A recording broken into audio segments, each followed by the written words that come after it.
Hi guys, it's Emma here again on Kurious Knits. Welcome back. The next video I want to do for you is basically just to show you this new project I have started working on.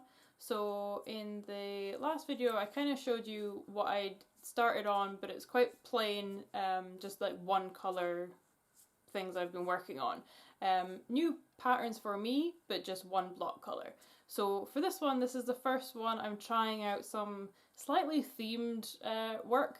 So I'm hoping it goes well. It seems okay so far, so let me show you what I've been working on. Again, it is another new stitch pattern as well as using a couple of different colours. So there was a couple of things to learn in this one, but basically I, as you can tell, maybe from my t-shirt, I'm a big Nightmare Before Christmas fan, and because it is October time now, it's coming up to Halloween, I was wanting to do some Nightmare Before Christmas stuff. I have an idea for a Sally scarf from Nightmare Before Christmas.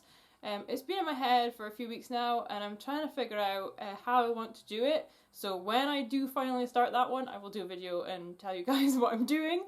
But at the moment I'm doing a Jack Skellington one.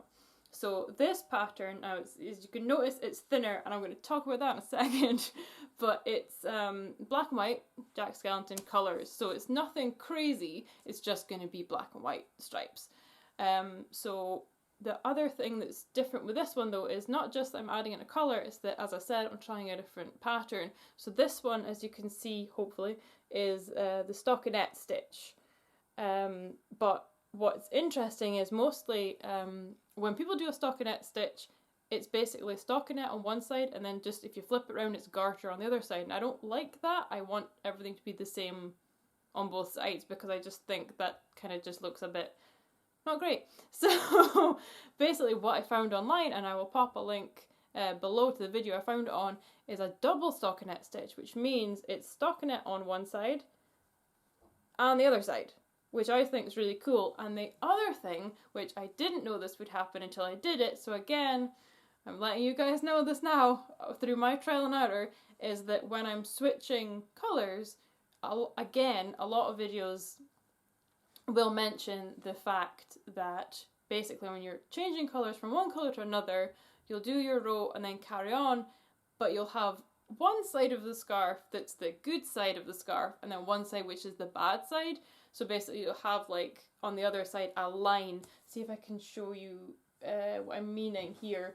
I have an old bit here of when I used to make rubbish when I was a kid.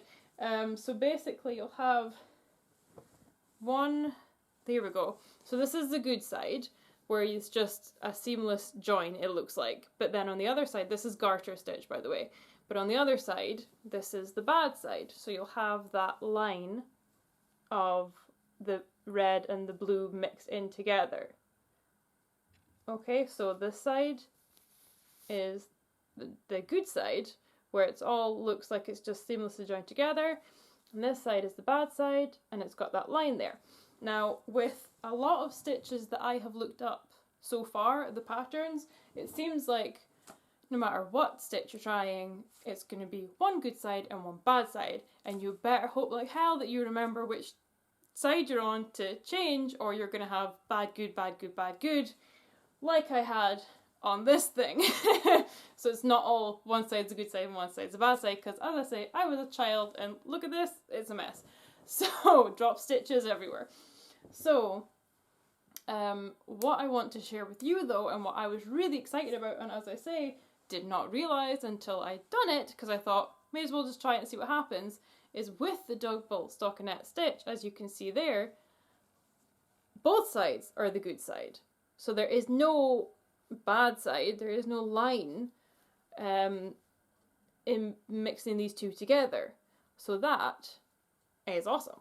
And I'm going to stick with this stitch for a few more scarves, I think, because if I'm wanting to change colours, this is perfect. Because there's going to be no bit of this and bit of that. It's all seamlessly all the way around, which I really like and I think more people should know about. So I'm telling you guys, spread the word. But yeah, so I'm really chuffed with that. And as I say, I didn't know until I did it. So anything I'm finding out, I am going to be telling you guys about it.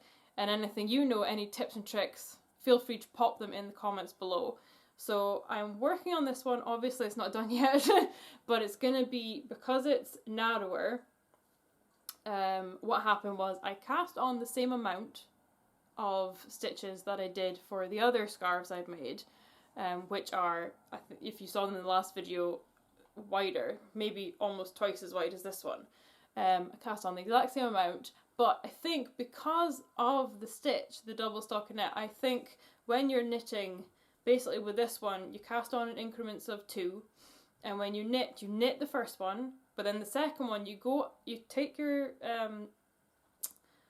yarn round, your wool round, as if to purl, and you do slip it on, but you don't actually knit the stitch, you just slip it off onto the other needle, and then you put your wool round back to the front again and carry on. On, off, like that the whole way, as I say. Much more comprehensively explained in the link down below. But I think because of that, it's kind of clumping them together, and you can see it when you're knitting, you can see it happening, they're kind of clumping together. So I think it's just making the work narrower. So didn't know this until I started. So now I have a narrow scarf, but I think for Jack Skellington, because he's a skeleton, he's so thin and narrow, this is going to work quite well. So it's actually coincidentally worked out quite fine. I'm okay with it. So I'm going to keep it going, and because it's narrow, I'm going to make it a really long one. So maybe like down to potentially mid-thigh even. We'll see. Might take me a while, but we'll see. But anyway, that is what I'm working on now, and you can see I'm on the white bit at the moment. But it is actually, when you know the pattern and you can follow it easily enough, then it's actually really simple to do, but looks really effective. So check out the video down below, because it really helped me figure out how to do this. And that is it for this one, guys. If you've got any suggestions or any comments on what I'm working on just now, pop them below. If you like the video, give it a like, share it to anyone you think would be interested in knitting or has any good tips and tricks for me, and subscribe if you're interested. I will catch you in the next one, guys. Bye!